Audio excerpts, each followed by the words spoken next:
Dear students, आज organogenesis के इस पार्ट में जो ऑर्गेनोजेनेसिस का ये सेकंड पार्ट है, वैसे ये पार्ट 3 चल रहा है। इसमें हम टेट्रापोड लिम्फ के डेवलपमेंट के बारे में स्टडी करेंगे। सो टू स्टार्ट विथ एक थोड़ा सा रिब्रश कर लेते हैं कि ऑर्गेनोजेनेसिस वो प्रोसेस है जिसके द्वारा एक अनआइडेंटिफाइड या अमोर्फस मास जो सेल्स का होता है, सेल्स का थक्का, एक कंप्लीट ऑर्गन और बाद में एक एम्ब्रियो में डेवलप हो जाता है। ये एम्ब्रियो बाद में जाके एक ऑर्गेनिज्म में डेवलप हो जाता है। ये जो ऑर्गन फॉर्मिंग रीजन है जो इस एम्ब्रियो के अंदर पाए जाते हैं, ये डिफरेंशियल डेवलपमेंट अंडरगो करते हैं और इस दौरान बहुत सारे मूवमेंट्स और बहुत सारे प्रोसेसेस होते हैं या कैस्केड ऑफ प्रोसेसेस होते हैं जिसके द्वारा ऑर्गन प्रिमोडियम बनता है। ये ऑर्गन प्रिमोडियम या कलिका ये धीरे धीरे एनलार्ज हो जाती है, रैपिड माइटोसिस चलता है और साथ साथ डिफरेंशियल प्रोसेस चलता है जिसके द्वारा ऑर्गेनोजेनेसिस पूरी तरह से अपने मुकाम पे पहुंचता है और एक ऑर्गन बन जाता है। इस प्रोसेस के साथ जो अभी तक हम मोर्फोजेनेसिस कहते थे, एक और प्रोसेस होता है जिसको हिस्टोजेनेसिस कहा जाता है।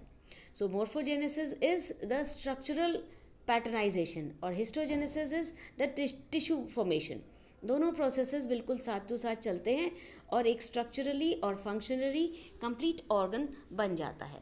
तो ऑर्गेनोजेनेसिस एम्ब्रियो के डेवलपमेंट के साथ साथ चलता है और तब तक चलता है जब तक कि ऑर्गेनिज्म पूरी तरह से फॉर्म नहीं हो जाता।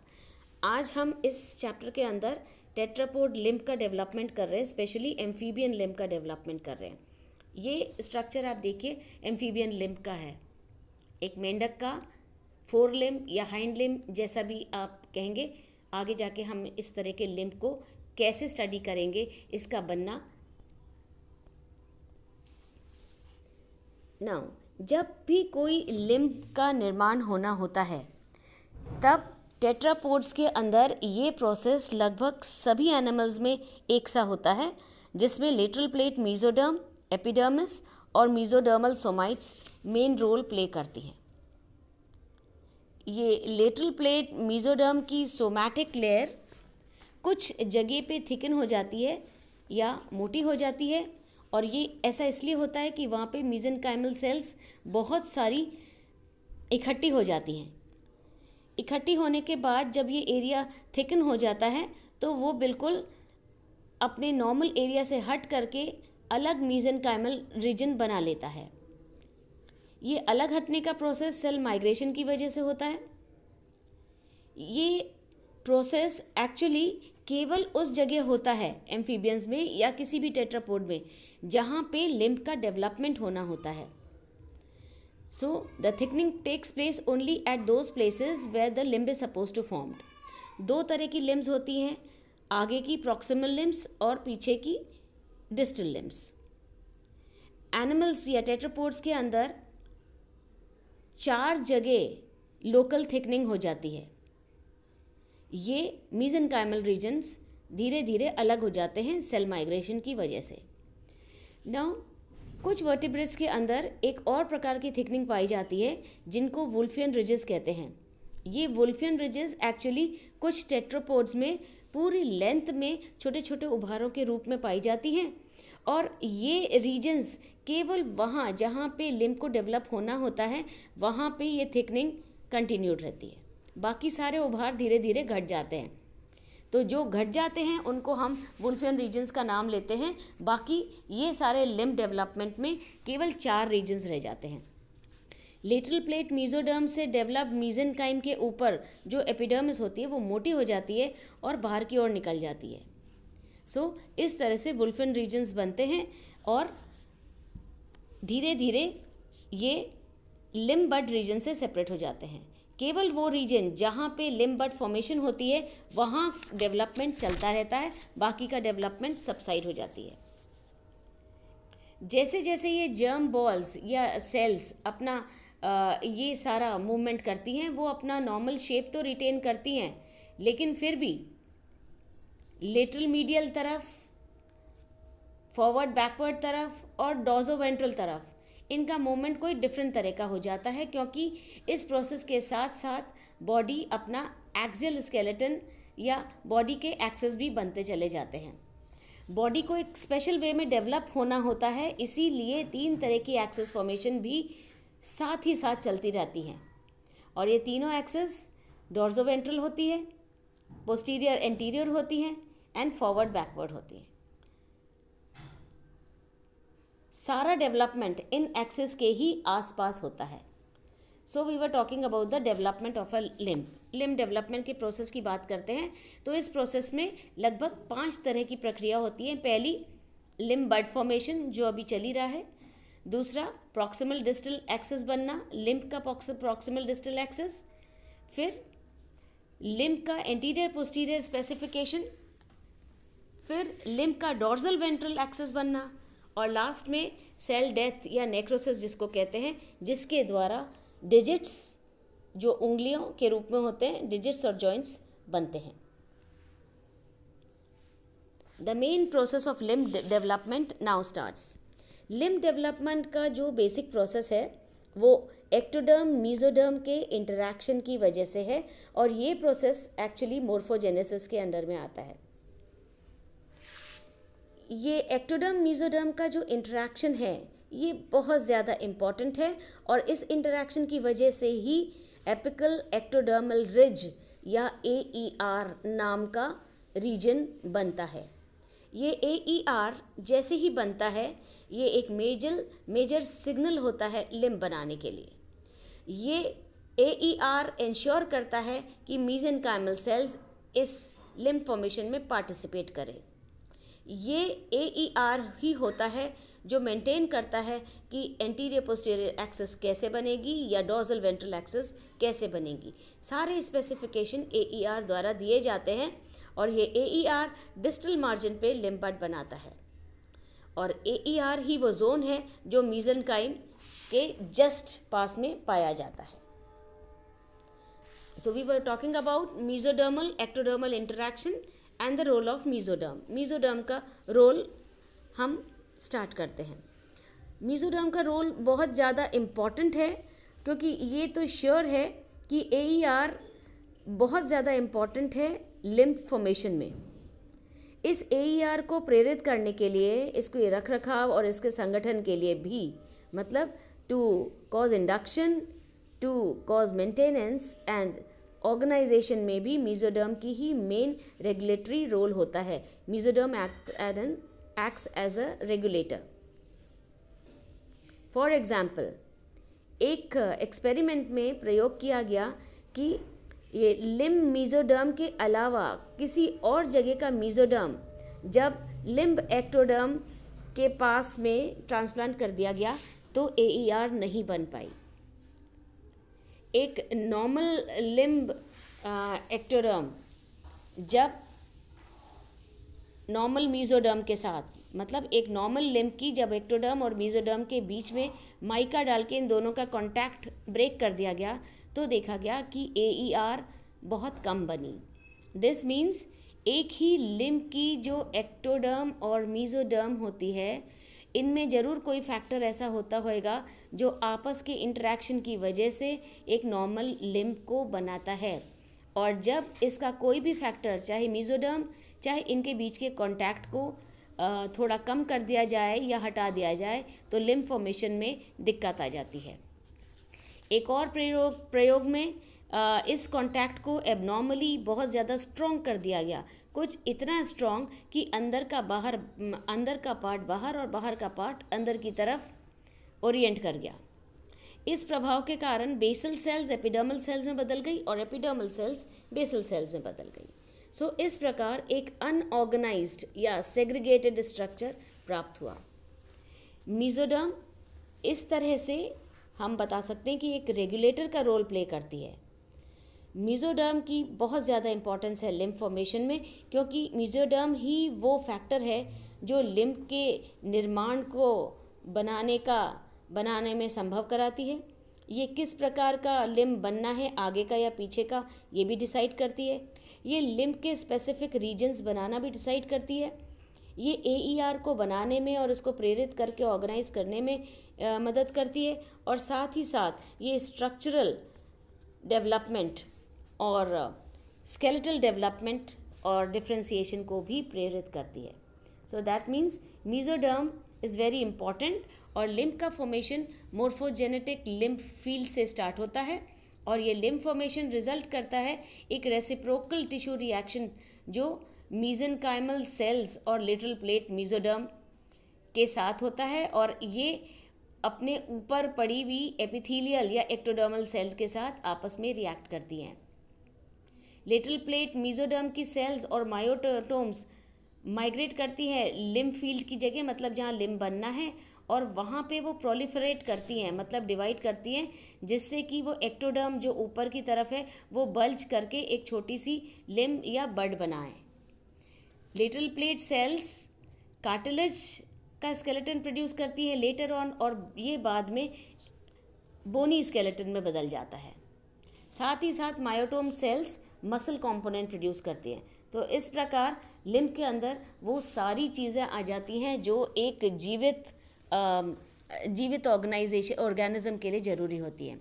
इन सारे चेंजेस के साथ साथ लिम्फ के अंदर कनेक्टिव टिश्यू डेवलप हो जाता है, जिसके अंदर ब्लड वेसल्स, आर्टरीज और वेन्स भी आ जाती हैं gradually and slowly. Little plate mesodermal cells इसी दौरान फाइब्रोब्लास्ट ग्रोथ फैक्टर्स प्रोड्यूस करती हैं, जो उसके ऊपर जो बिछा है एक्टोडर्म उसको स्टिमुलेट करती हैं एक लिम्फ बड बनाने के लिए, और ऑर्गेनाइजर की तरह काम करती हैं। इसी रीजन को एपिकल एक्टोडर्मल रिज कहते हैं या AER कहते हैं, और ये AER गाइड करता है किस तरह से फर्दर लिम्फ का प्रोडक्शन होएगा। इस डायग्राम को अच्छे से देखिए, ये किस प्रकार एक लिम्फ डेवलप होना है। ये रीजन पहले स्टार्ट में बिल्कुल फ्लैट था, यहाँ पे एक छोटी सी कलिका बनी, आगे जाके ये ग्रोथ जोन में आई और बहुत अंदर ही अंदर प्रोलिफरेशन हुआ, रीजन आगे की ओर खिसकता रहा। बाद में देखिए कैसे AER बिल्कुल टिप पे आ गया है और एक पूरा लिम्फ बनने की तरफ अग्रसर हो गया है। So this is how limb growth takes place. इसी लिम्फ ग्रोथ के दौरान एक्टोडर्म का रोल बहुत इंपॉर्टेंट होता है। ये पहले तो आप इस डायग्राम को अच्छे से देखिए। लिम्फ ग्रोथ के दौरान एक्टोडर्म का रोल भी बहुत ज़्यादा इम्पॉर्टेंट होता है। केवल मीजोडर्म ही वो इम्पोर्टेंस नहीं दिखाता, एक्टोडर्म इक्वली इम्पॉर्टेंट होता है। AER एक प्रकार से डिस्टिल्ड स्ट्रक्चर को इंड्यूस करने का, इंड्यूस मतलब बनाने के लिए इंड्यूस करने का प्रेरणा देता है। लेटरल प्लेट मीजोडर्मल सेल्स कुछ ग्रोथ फैक्टर्स सिक्रीट करते हैं जिसके द्वारा AER बनता है, और ये AER ही आगे गाइड करता है लिम्फ फॉर्मेशन बनाने में। टेट्रापोड लिम्फ के बनने के साथ साथ एक 3 डायमेंशनल कोऑर्डिनेटेड सिस्टम भी काम करता है। ये सिस्टम 3 दिशाओं में काम करता है। लिम्फ का जो प्रोडक्शन है या डेवलपमेंट है 3 एंगल से होता है। प्रॉक्सिमल डिस्टल एक्सिस, ये होक्स जीन्स द्वारा कंट्रोल रहता है। एंटीरियर पोस्टीरियर एक्सिस, ये सोनिक प्रोटीन्स द्वारा कंट्रोल रहता है। और डोर्सोवेंट्रल एक्सिस, ये WNT7 जो एक प्रोटीन है उसके द्वारा कंट्रोल रहता है।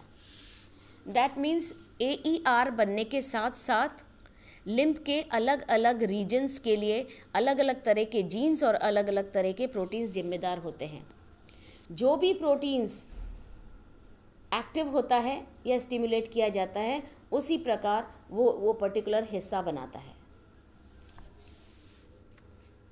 अब लिम्फ का डिफ्रेंसिएशन, ये जो लिम्फ बड है धीरे धीरे इसके अंदर ग्रोथ होती है और ये अपने डिस्टल एज पे लंबी होकर के वृद्धि करती है। लेटर ऑन ये अपने दूसरे सिरे पे चपटी होने लग जाती है और धीरे धीरे इसकी लंबाई से इसकी चौड़ाई ज़्यादा बढ़ जाती है और इसका इंटरनल डिफ्रेंसिएशन हो जाता है। इस इंटरनल डिफरेंशिएशन को हम हिस्टोजेनेसिस कहते हैं। मींस यहाँ से लिम्फ के अंदर हिस्टोजेनेसिस स्टार्ट हो जाता है। अभी तक का जो प्रोसेस था वो मोर्फोजेनेसिस था, स्ट्रक्चरल डिफरेंशिएशन। अब हिस्टोलॉजिकली ये डिफरेंशिएट होने लग जाते हैं। इसके साथ ही जो दूरस्थ मतलब जो डिस्टल एंड है वो ज़्यादा चपटा और चौड़ा हो जाता है, जैसे कोई पतवार हो जाती है। We call it oar in English. जैसे हम नाव को जिससे चलाते हैं उसको हम पतवार कहते हैं। इस समय ये जो लिम्फ का रूडिमेंट है इसके अंदर बहुत तरह के मूवमेंट्स होते हैं, जिसमें रोटेशन भी होता है और कंटोर्शन भी होता है। इस रोटेशन और कंटोर्शन की वजह से ये लिम्ब रूडिमेंट अपनी नॉर्मल स्थिति में आने की कोशिश करता है। ये जो ओर है या ये जो पतवार रूपी ये लिम्ब रूडिमेंट है, इसमें अब नेक्रोसिस स्टार्ट हो जाता है। नेक्रोसिस एक्चुअली सेल डेथ को कहते हैं, और यहाँ पे सेल डेथ इसलिए ज़रूरी है कि आगे का हिस्सा चपटा और फैला हुआ होता है। इसमें से डिजिट्स निकालने हैं, या हम कहेंगे इसमें से उंगलियाँ निकालनी हैं।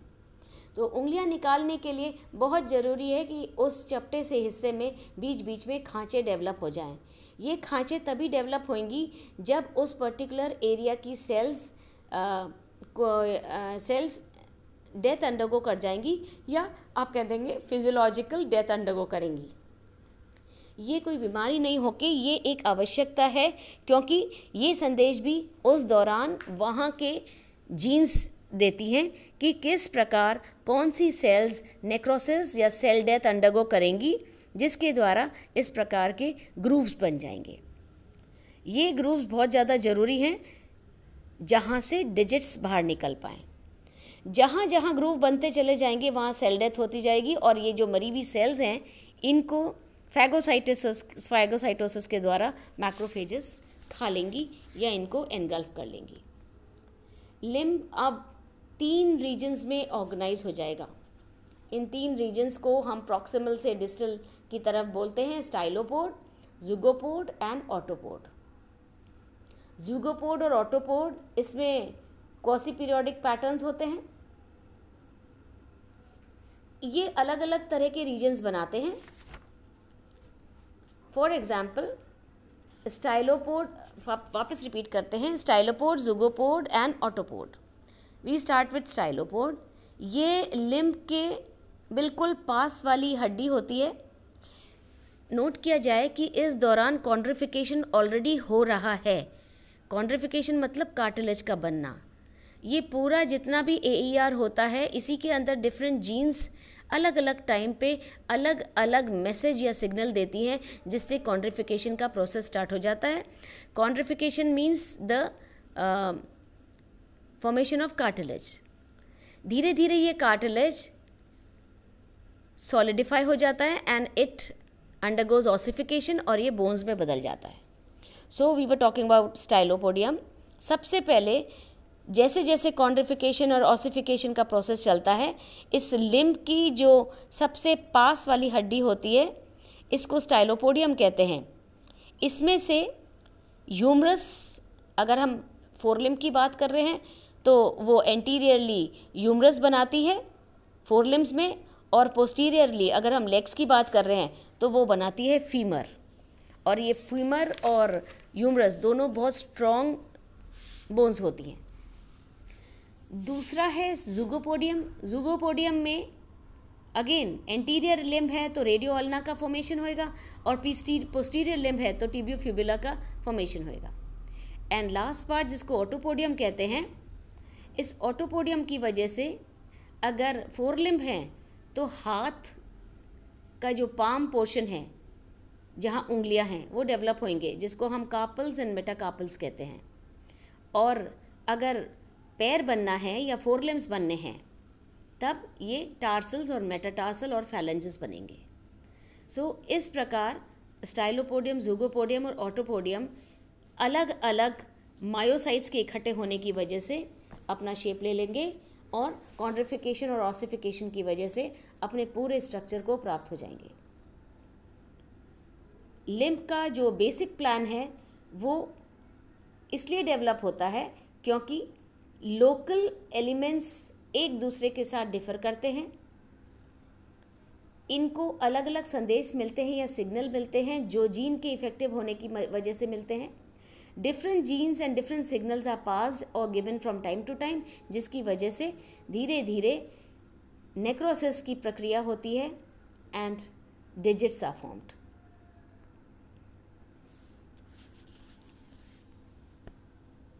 नाउ ये जो लिम्ब का डेवलपमेंट है, इसके अंदर कुछ प्रोसेसेस बेसिकली चलते हैं। जैसे AER जब बनता है तब कैपेसिटेशन और इंडक्शन, ये दो प्रोसेस होते हैं। इंडक्शन जो एक्टोडर्म और मीजोडर्म के आपस में कांटेक्ट की वजह से होता है, और यही आगे जा कर के AER या एपिकल एक्टोडर्मल रिज बनाता है, जिसकी वजह से पूरा प्रोसेस स्टार्ट होता है। कैपेसिटेशन वो प्रोसेस है जिसके द्वारा वो ऑर्गन या वो पार्ट बन जाता है जो अदरवाइज नहीं बन पाता, केवल प्रेरणा की वजह से बनता है। So it is the capacity of an individual to form an organ which would otherwise not come into existence, केवल स्टिमुलस मिलने की वजह से, और ये स्टिमुलस होता है इंडक्शन के थ्रू। ये साथ ही साथ कॉम्पिटेंस, जब उसमें वो सामर्थ्य आ जाता है कि वो सारी चीज़ें बना पाए जिसके लिए वो प्रेरित किया जाता है। सो लिम्ब डेवलपमेंट एक कॉम्प्लिकेटेड प्रोसेस है जिसमें लगभग सभी तरह के डिफ्रेंसिएशन, कैपेसिटेशन, इंडक्शन, कॉम्पिटेंस वगैरह साथ साथ चलते हैं। पहले मोर्फोजेनेसिस होता है और it is followed by histogenesis, and ultimately the whole process of limb development takes place. ये अगेन डिजिट फॉर्मेशन दिखा रहा है ये डायग्राम। ये देखिए कैसे ये पहले एक बिल्कुल गोल सा स्ट्रक्चर था, अनआइडेंटिफाइड, धीरे धीरे ये बढ़ करके आगे की तरफ फाइनली ये पंजे की तरह बन रही है। 5 इसमें से उंगलियां निकल रही हैं और बीच बीच में इसके खांच बन गई। जहाँ से खांच बनी थी ऑब्वियस है कि वहाँ से सेल हैज़ अंडरगॉन डेथ, यहाँ पे सेल्स कुछ मर गई थी, और जैसे 1 और 2 जहाँ लिखा है इनके बीच का जो हिस्सा है, जैसे 2 और 3 के बीच का हिस्सा, वहाँ से सेल्स नेक्रोसिस हो गई, सेल नेक्रोइड हो गई, and finally they have been engulfed by the macrophages, और वो गायब हो गई, और इस तरह से लिम्ब के डिजिट्स भी बन जाते हैं। Again this is a diagram जो स्पेसिफाई कर रहा है प्रॉक्सिमल डिस्टल एक्सिस को। फेज 1 में स्टाइलोपोड है, फेज 2 में ज़िगोपोड, एंड फेज 3 में ऑटोपोड है।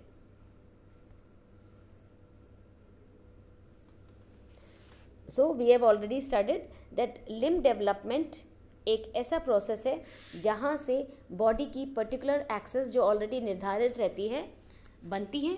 ये axes anterior posterior, dorsoventral and lateral axes होती हैं। ये बॉडी को एक पर्टिकुलर सिमेट्री देती हैं। इसी सिमेट्री के ऊपर बहुत सारे ऑर्गन्स पाए जाते हैं जो टाइम टू टाइम बड के रूप में स्टार्ट होते हैं और पूरी फॉर्मेशन हो जाते हैं। ये ऑर्गन फॉर्मेशन, जैसे यहाँ पे लिम्ब फॉर्म हो रहा है, इनके लिए जिम्मेदार रहती हैं हर स्टेज पे different set of genes is responsible for formation of different type of organs. Hind limbs बनने के लिए जो संदेश या सिग्नल मिलता है वो डिफरेंट जीन्स के द्वारा मिलता है, और फोर लिम्ब्स के लिए एक अलग ही जीन्स सिग्नल देती हैं। ऑर्गन डेवलपमेंट या लिम्ब डेवलपमेंट में फाइनली स्टाइलोपोड, ऑटोपोड और ज़िगोपोड बनते हैं, और इस प्रकार एक पूरा प्रोसेस आइडेंटिफाई होता है और लिम्ब फॉर्मेशन होता है। इस प्रोसेस के साथ साथ हम बात करते हैं, एक टॉपिक आपके बुक में दे रखा है, एसिमेट्री और पोलैरिटी ऑफ लिम्ब।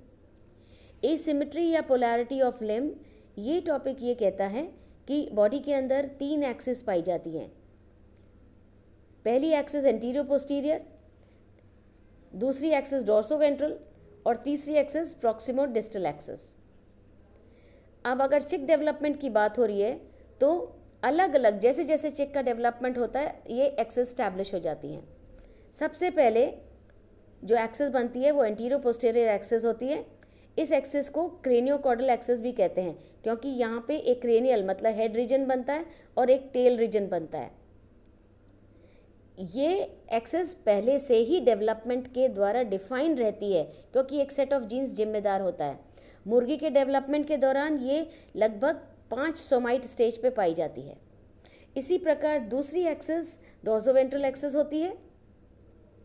ये जो एक्सिस है ये 13 सोमाइट स्टेज पे बनती है और last axis proximal distal axis होती है जो 22 या जब 22 सोमाइट्स बन जाती हैं उस स्टेज पे ये एक्सिस बनती है। ये सारी जो ध्रुवता है या ये सारी जो सिमेट्री है इससे एकदम क्लियर होता है कि एम्ब्रियो की जो एज है उसके साथ बढ़ती हुई एम्ब्रियो की एज के साथ साथ एम्ब्रियो की सेल्स की जो पोटेंशियलिटी है वो कम होती जाती है, लिमिट होती जाती है, लेकिन इसका मतलब ये नहीं कि पूरी तरह से ख़त्म हो जाती है। हाँ, ये ज़रूर है कि वो ट्रिमेंडस एबिलिटी की किसी सेल का एक पूरा पार्ट बनाना, वो एबिलिटी तो ख़त्म हो जाती है, लेकिन फिर भी टाइम टू टाइम वो अपनी एबिलिटीज़ चेंज करती हैं और डिफरेंट तरह की एबिलिटीज़ बनने लग जाती हैं। सेल की पोटेंशियलिटी जो पहले बहुत ज़्यादा थी अब लिमिटेड हो जाती है और लिम्ब एक्सिस के पूरी तरह से बन जाने के बाद ऑर्गेनोजेनेसिस का प्रोसेस ख़त्म हो जाता है। So this is how organogenesis takes place. Thank you.